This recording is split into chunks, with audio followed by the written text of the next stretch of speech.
My name is Jan Rönnfeld, and I'm here to host the latest chapter of From the Archipelago.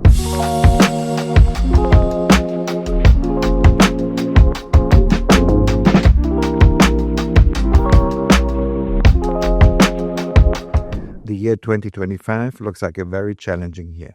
Locally, the government of President Prabowo has the pressure of delivering critical yet costly reforms, such as the promised free meals food program, the general on food security, on inflation reduction, and energy transition. On the global stage, the rather aggressive trade policies and the negative impact of the Trump presidency, as well as economic difficulties in China, clouding Indonesia's growth potential. Under these circumstances, how does Indonesia's economic outlook look like for 2025? Today, we are honored to have with us Professor Bambang Brodjonegoro, the former Minister of Finance and Chairman of BAPPENAS, currently an economic advisor to President Prabowo and a member of our advisory board. Bambang, please, how does the outlook look for Indonesia in 2025? Okay. Thank you, Jan. And of course, we have to start with what happened at the last quarter of 2024. Why? Because, as you know, President Prabowo was inaugurated in October 2024, and at least there were about almost 3 months until the end of 2024. Looking at 2024 first, then we can see that we had some challenges, especially on the second half of 2024. The first half of 2024 was actually quite okay because our growth at the first quarter, 5.11%, which is quite unusual because a little bit above 5%, but bit slowed down, but still above 5% in second quarter, 5.05%. But then in the third quarter, we had some alarm, because our growth was only 4.95%. And simply because the consumption growth at that time is only 4.9%. So clearly our economy is still driven by the consumption growth, not so much on the investment growth. And I think this is the first area needs to be watched for 2025. If the investment cannot grow bigger than, let's say, in 2024, then it will be hard in 2025. What happened in 2025? First, size of our middle class declining. Number one, because of the COVID. The impact of COVID still not yet 100% recover. So we have issues from the COVID. Plus, of course, there was at that time high food inflation combined with the rupiah weakening against US dollar.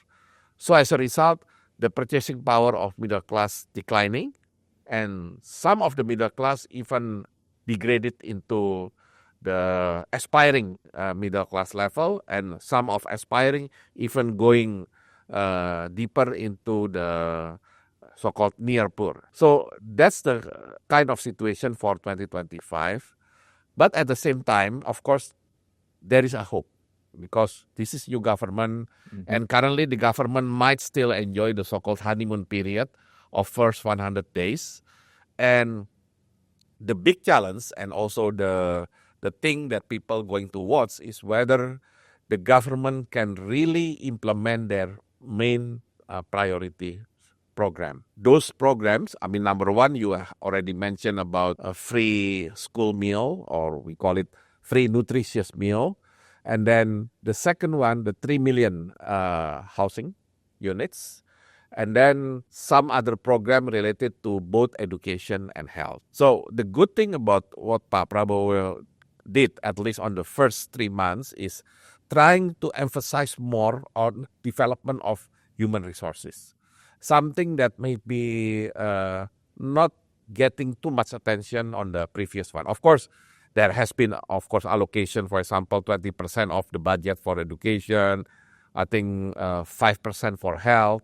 But we know that not emphasizing too much on human resources, I think, will be quite disturbing for our ambition to be high-income country by 2045, or the so-called Golden Indonesia 2045. Trying to answer your question, what will be the outlook of 2025 in terms of economic growth, I might see that there could be some recovery on the consumption growth, but not so much. I mean, there could be some of the middle income level getting back to their original position, but maybe still some of them still behind. So most likely in terms of economic growth, it will be still around 5%, but maybe there is a risk that we might have growth slightly lower than 5%.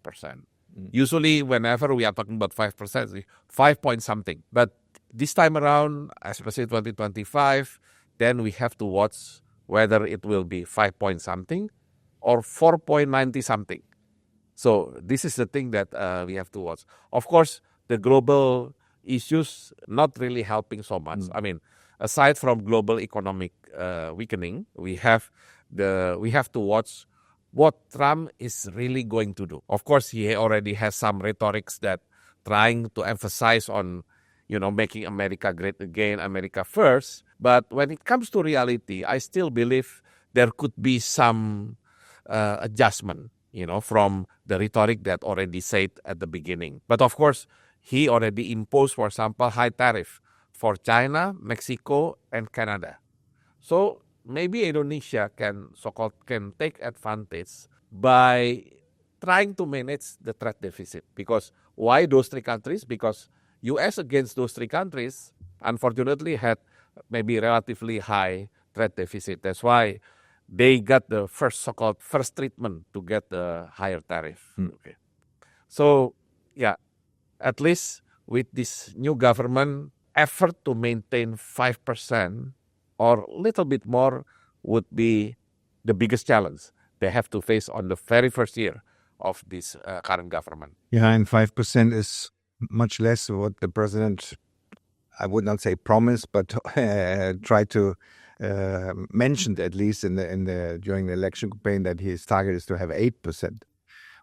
Is there any chance to go in that direction, or what would have to be done other than maybe global circumstances improving? Is there anything on the local policy level that could be done to raise that? I mean, how to reduce inflation is, I think, which is one part of why the middle class is declining. But how can they compensate for that? Yeah, I think ideas of having economic growth higher than 5% already becoming like so-called the dream for many Indonesians. Because if we look at the data, then on the last 10 to 15 years, the average is 5%. 5%, which is quite good, by the way. Well, it's quite good. I mean, even now among G20 members, we usually rank either number 2 or number 3.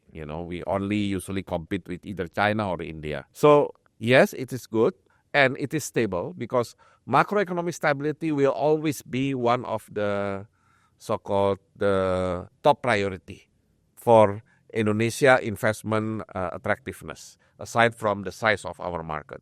But the stability, of course, cannot be described only stabilizing the growth itself. You mentioned about inflation, for example. I think we have done quite well in that department. I mean, trying to maintain inflation. So currently we have inflation 2 to 3%. But then when you look into inflation, yes, you have to be very careful when you look the component of the inflation. Because in inflation, you might have core inflation, which is basically the general pattern of the price increase, which is usually very stable, if always monitored by the central bank. But you also have the inflation coming from the administered price, government administered price. So it might create high inflation if government, let's say, adjusts the fuel subsidy. And last but not least, and it is now the most critical, is the so-called volatile food inflation, especially on rice. So that's why on the very first months of Pak Prabowo's cabinet, the emphasis is the food security. When you are talking about food security in Indonesia, it's basically rice security. And we are talking about rice security, you cannot rely by saying, okay, don't worry, we can fulfill the demand of rice locally just buying import, It won't work politically and also economically. That's why the production side becomes very important and becoming, again, one of the very first priorities during Pak Prabowo's government. There might be some ways to increase the production, but the message has to be quite clear. Indonesia needs to maintain food security by maintaining inflation. And by maintaining inflation means that you have to also pay attention to the production side of the commodity itself. So talking about the commodity, this is the reason why we have been stuck around 5%. Our economy, despite our industrialization back in 1990s, unfortunately still commodity-driven. You are talking about coal, you are talking about palm oil, lately you are talking about nickel.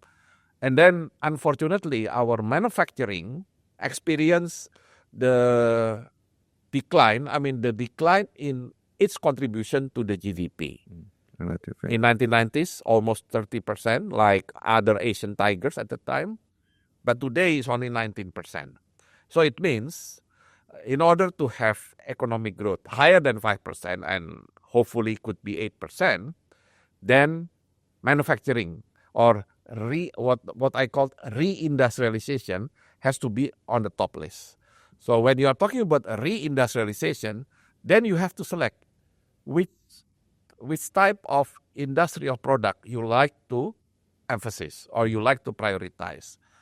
Of course, you cannot go back to the 1990s experience when Indonesia at that time is quite dominating globally for labor-intensive manufacturing, garment, textile, footwear, electronics. So we have to find other type of products that could be so-called Indonesia's advantage in the global market. Indonesia's, uniqueness or effectiveness in the global market. You might try to follow, for example, the example from Japan, Korea, and could be also Germany, automotive and electronics. Those countries, especially Japan and Korea, are very superior in that area, and that makes them becoming a high-income country. But I don't think that could be the case for Indonesia. I'm not saying that Indonesia doesn't want to compete with others, but we have to be realistic. And when it comes to realistic, we have to identify what will be our advantage in resources. Clearly, still natural resources. But then natural resources will not give you high value added. You might get some good compensation for extracting the natural resources, or you planting the trees and everything.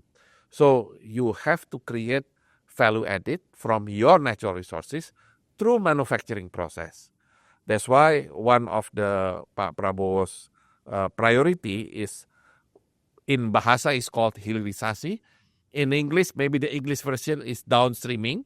But if you are not familiar with downstreaming, creating value added from your natural resources could be one of the solutions to have our economic growth on average higher than 5%. I'm not talking about 8% right away because there is still process.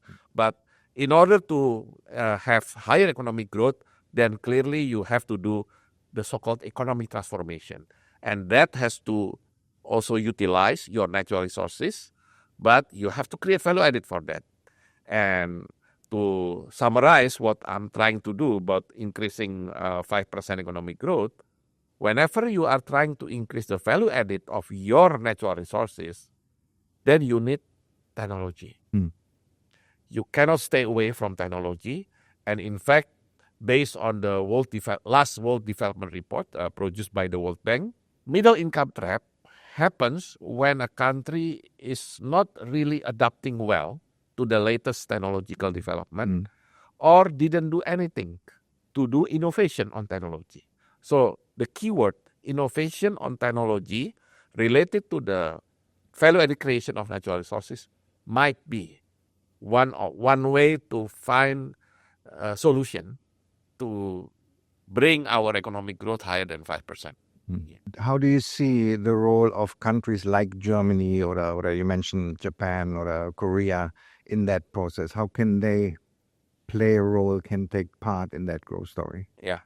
I think when we are talking about Germany, then maybe we can check what Indonesian people are familiar with any Germany-related stuff. Of course, maybe on their top of mind, Mercedes, BMW, automotive, one thing. And also talking about some medicine product, talking about electronics, Siemens and everything. So at the end, Germany is very much close to the advancement and superiority in manufacturing. That's number one. So what we can learn from Germany and what Germany companies can do more investment in Indonesia has to be related to number one, manufacturing, and number two, the technology. Of course, we remember our late President Habibie. He was German education, but more importantly, what he brought from Germany is the technology, and plus, of course, the R&D behind the technology itself. I think this is the area that German companies should take a look in Indonesia. So, Indonesia is still very much hungry for manufacturing, and we want to, to have a good position in any manufacturing product globally. And then we know that in order to win globally, to be competitive globally, you cannot stay away from technology. At least you have to be able to adopt the technology in your production. And of course, related to the idea of downstreaming or the creating value added, you need to do innovation. And I know very well during my days as Minister of Research and Technology, whenever I visited any lab, belongs to the ministry or belongs to the university, majority of equipment made in Germany. So maybe Germany is not involved directly with the innovation in technology, but we have to adopt the way Germany trying to do the innovation. Because I believe the only way Germany can maintain its competitiveness in the global economy is through R&D innovation. So we hope that any German companies, especially the ones that have interest to invest in Indonesia, not only talking about how to, let's say, position the manufacturing activities in Indonesia, but more importantly, they are also doing, hopefully, the kind of product development through R&D in Indonesia. I remember when I was still at the middle school, we got the news that Brazil, at that time, had been able to be the source of Volkswagen manufacturing. I think one type of Volkswagen. And I think this is the type that Indonesia maybe should look for. Maybe it was a long time ago, but we can do with other products from Germany. So maybe the technology is still in Germany, but at least the site of manufacturing factories in Indonesia. And later, after we are quite, doing well with the manufacturing, why don't we move forward with the product development through R&D? So at the end, at least Indonesia will be familiar with the idea of product development through R&D done by the private sector. Because in Indonesia, whenever you are talking about R&D, people top of mind will look for, is there government budget for that? As if the R&D can only be done by the government. It won't work for any developed country. Any advancement in R&D could be initiated by the government, but it has to be further developed or accelerated by the private sector. Yeah, correct. We haven't talked about the service sector. Yeah. I mean, as a German living in Indonesia and living in Jakarta, I always try to describe Indonesia as a service paradise. Yeah. if you are living here, you have a very high level of service quality, and is that something the government has in mind? Maybe also to help companies to export their services like other companies. Yeah, I think services, especially now related to digital services, becoming one of the so-called hot property in Indonesia business. In fact, we have witnessed many emergence as well as downfall of our startup. But I think it's a good way. Yes, it's a shame that some of them, cannot continue their business, but that's how business is supposed to be. You have to try. You might be successful, but sometimes you fail, but you can get up back again into a successful companies. So when it comes to the service sector, yes, if we look at the latest data of our sectoral economic growth, it was quite clear that the highest growth actually enjoyed by the sectors called transportation and warehousing. This is basically the services. So how can we, let's say, combine the German experience, German advancement with this potential of transportation and warehousing? First, why transportation and warehousing recording highest growth? From warehousing side, simply because e-commerce has basically quite, substituting the retail, as the way of people doing their retail business. That's why when some of our big shopping mall suddenly becomes like a ghost building because not many stores still stay in that mall, but at the same time, warehousing is everywhere. So I think it's a good sign. Plus, of course, the logistic. I think we have been trying to improve our logistics scheme, and warehousing is part of our logistics system. But then on the transportation, certainly because, after COVID especially, people, really like to travel here and there. And, we have the fast train. We have now, in Jakarta especially, we have more subway, we have LRT. So people already have their lifestyle, have changed their lifestyle, and they are trying to adjust with that. So how to combine the German experience, German expertise with this phenomena? I think it's quite clear. Whenever it comes to transportation, we need the mode of transportation itself. And I think Germany is in very good position. So you don't have to go really into the service itself, but you can go with the system, combining the vehicle, for example, the train, with your system in either fast train or either in the subway. I think, yes, we have the first fast train from China, but I think Indonesia is quite open for any other technology, not only in fast train, but also in the subway. So I think that's how the German advancement in technology can really support our services sector. Plus, of course, if there are good application of digital services, I think, Indonesian people really like to try and, let's say, consume any new stuff in digital. Remember when Spotify, becomes quite popular? It's because people like to try how we can listen to the song whenever we are, wherever we are. You don't have to be in front of the sound system or the recorder in order to do that.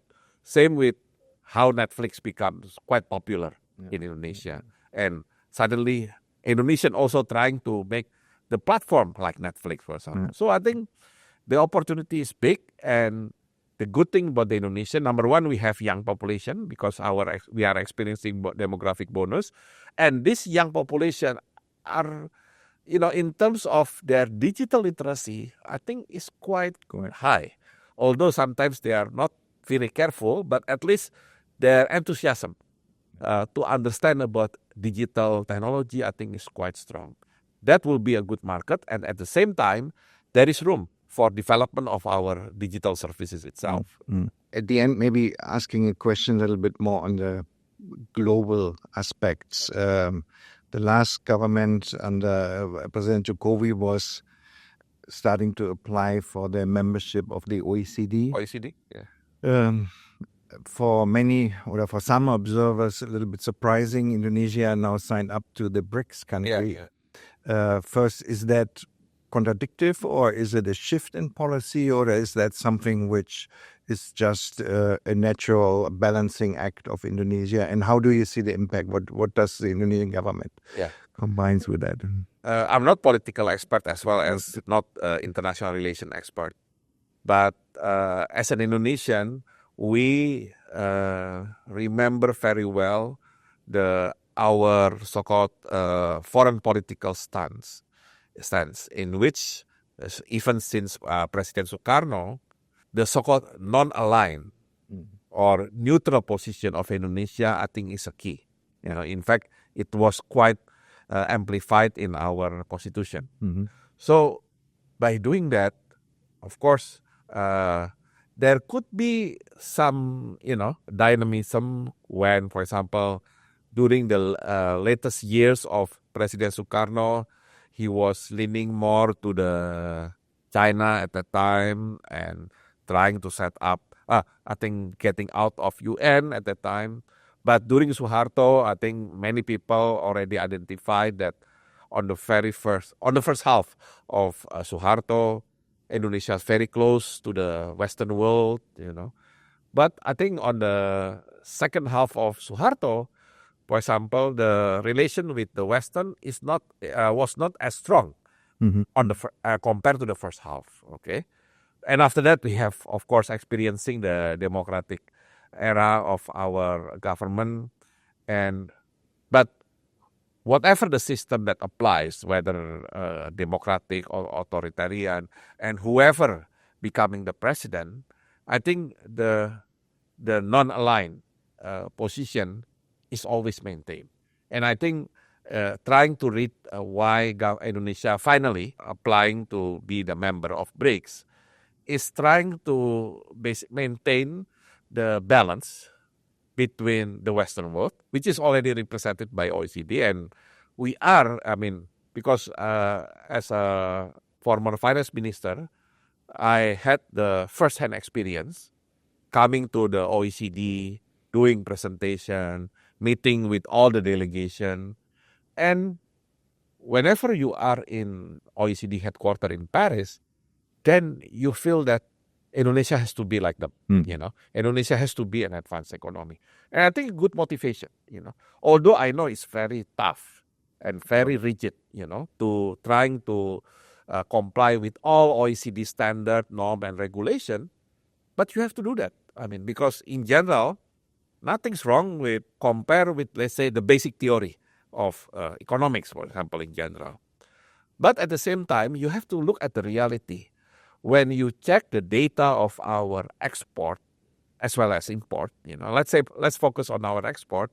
At least on the top 5 of the export destination countries from Indonesia, China is still at the top.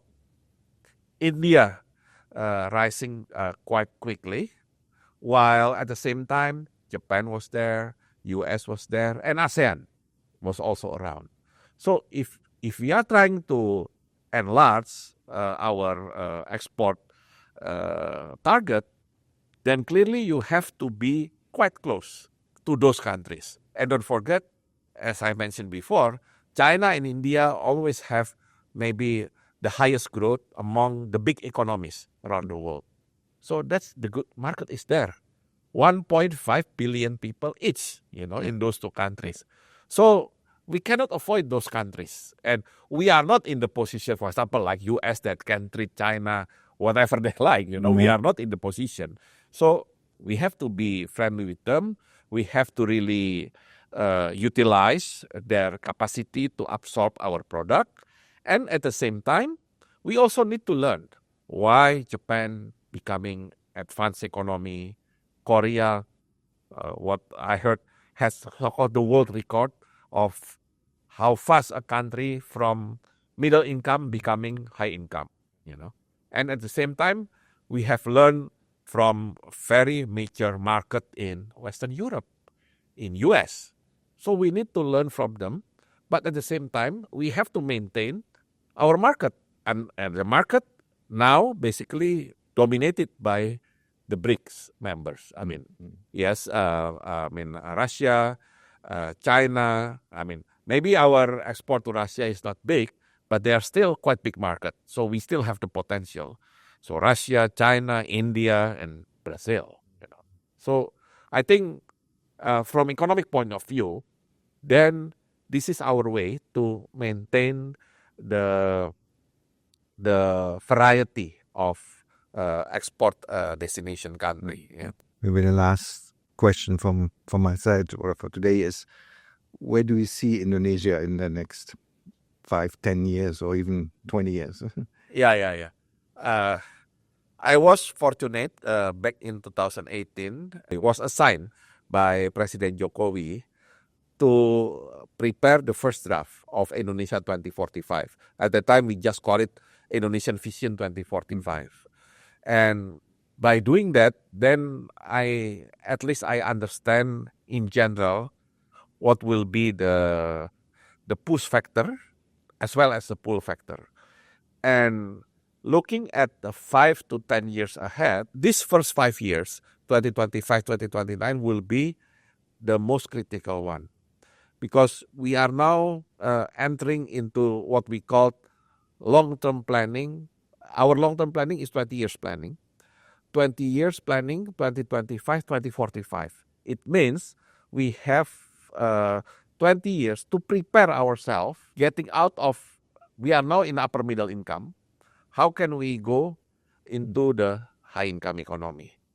So the first 5 years is important because this first 5 years will determine whether the high-income country 2045 will still be achievable or not. So that's why one of Pak Prabowo's ambition is to have economic growth of 8%, because he knows very well that if we are stuck only with 5%, then there will be difficult, to be high-income country in 2045. So back to your question, in 2029, 5 or 10 years from now, I believe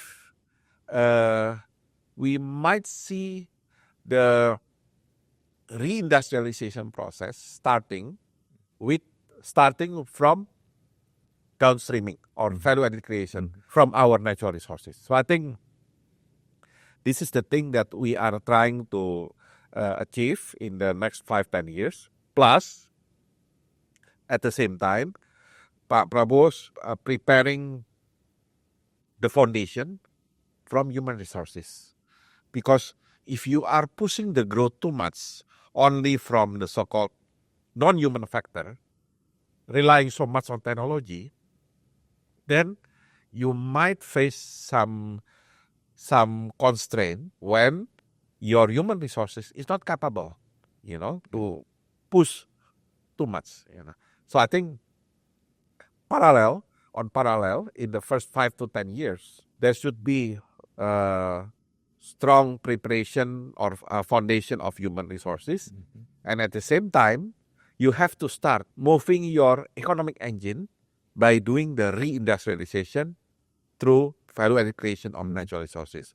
I think that could be things that we are going to witness during the first 5 or 10 years. Yeah. Thank you very much, Professor.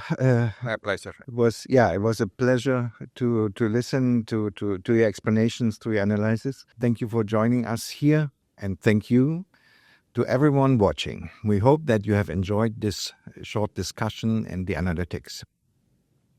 And if you would like to see more of what we do, please visit our website at Business-Indonesia. Please do not hesitate to contact us and give us your feedback on the topics you would like us to cover in our future podcasts. Make sure you like and subscribe this channel.